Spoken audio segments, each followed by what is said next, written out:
They called him Elias, the man who wandered through time. He had no home, no age, just an old, intricate watch that glowed with the color of eternity. It wasn't just a timepiece. It was his curse and his only hope.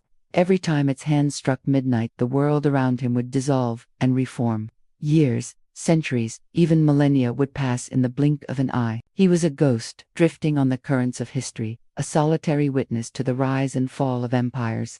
But no matter where or when he arrived, one thing remained constant. He always found her. The first time their souls collided was in the 1400s, amidst the vibrant chaos of a painter's studio in Florence. The air smelled of turpentine and drying oils.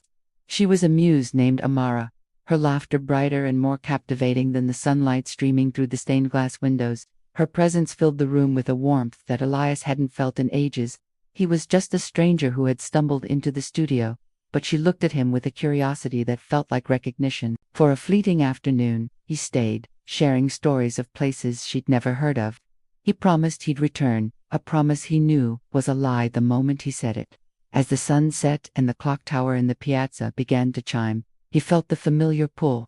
The last thing he saw was the hopeful smile on her face before he vanished, leaving only a half-finished portrait and a whispered promise hanging in the air. His next heartbeat landed him in the 1700s, during a fierce thunderstorm in Paris. The world was different, the clothes, the language, the very rhythm of the city. Rain lashed against the cobblestone streets, and lightning illuminated the dark alleys. He found shelter in a small, candlelit cafe, and there she was, a poet this time, her fingers stained with ink, scribbling verses about a love that transcends life and death. She looked up as he entered, her eyes locking with his across the crowded room. "Have we met before?" she asked, a faint line of confusion on her brow. Her voice was a melody he had memorized. A sad smile touched Elias's lips. 100 times, he whispered, the words almost lost in a clap of thunder. He wanted to tell her everything, to explain the watch, the centuries, the endless search. But before he could even finish the sentence, he saw the glow from his wrist. The cafe's clock struck midnight. Gone again. The cycle continued, a cruel and beautiful dance across the ages.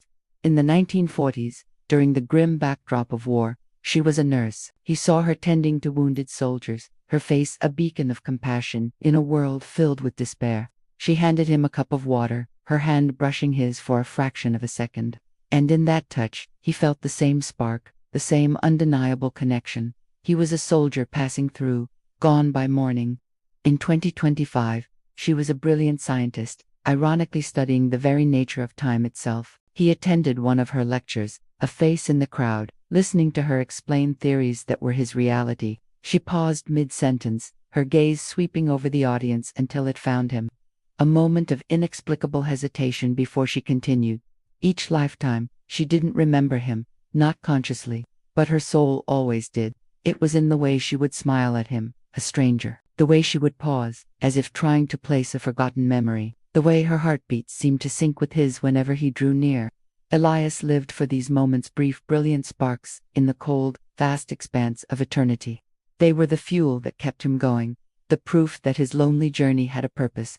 Then, one day, as he found himself in a gleaming, futuristic city in the year 3000, something changed. The world was chrome and light, with flying vehicles weaving between towering skyscrapers. He found her in this era too, an android with circuits humming beneath synthetic skin, but with the same soft, kind eyes.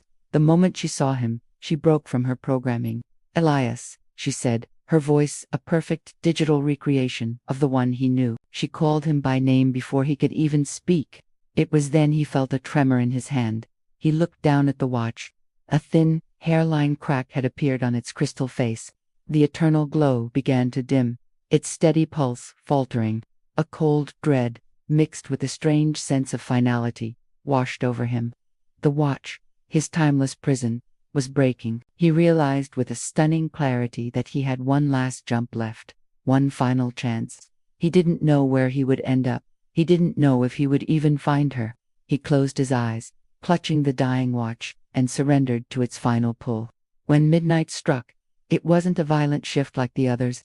It was a gentle fading, a quiet release. He awoke not in a bustling city or a historical battlefield, but in a quiet, peaceful field under a vast, starless sky. The air was still and silent, and there she was.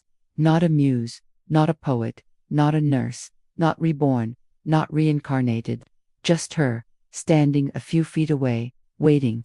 She was timeless, just as he remembered her from every lifetime, a beautiful mosaic of every woman she had ever been. She smiled gently, a look of profound peace on her face. "You kept your promise," she said, her voice filled with a love that had weathered centuries. Elias felt tears well in his eyes for the first time in an eternity. "Do you remember?" he asked, his voice trembling. She nodded, her eyes shining. "Every lifetime. I was always waiting for you to catch up." Overwhelmed, Elias let the watch slip from his grasp. It fell to the soft grass and shattered into 1,000 pieces, its faint light extinguishing forever, and in that instant, time froze. The wind ceased its whisper, the blades of grass stood perfectly still. For the first time, the world stood still for them, and the two souls that had chased each other through the relentless river of time finally stopped running. They were home, together, and forever. Because true love doesn't belong to time, time belongs to love. Thank you so much for watching. If this story touched your heart, please consider liking this video and subscribing to the channel for more stories that explore the depths of love and time. We'll see you in the next one.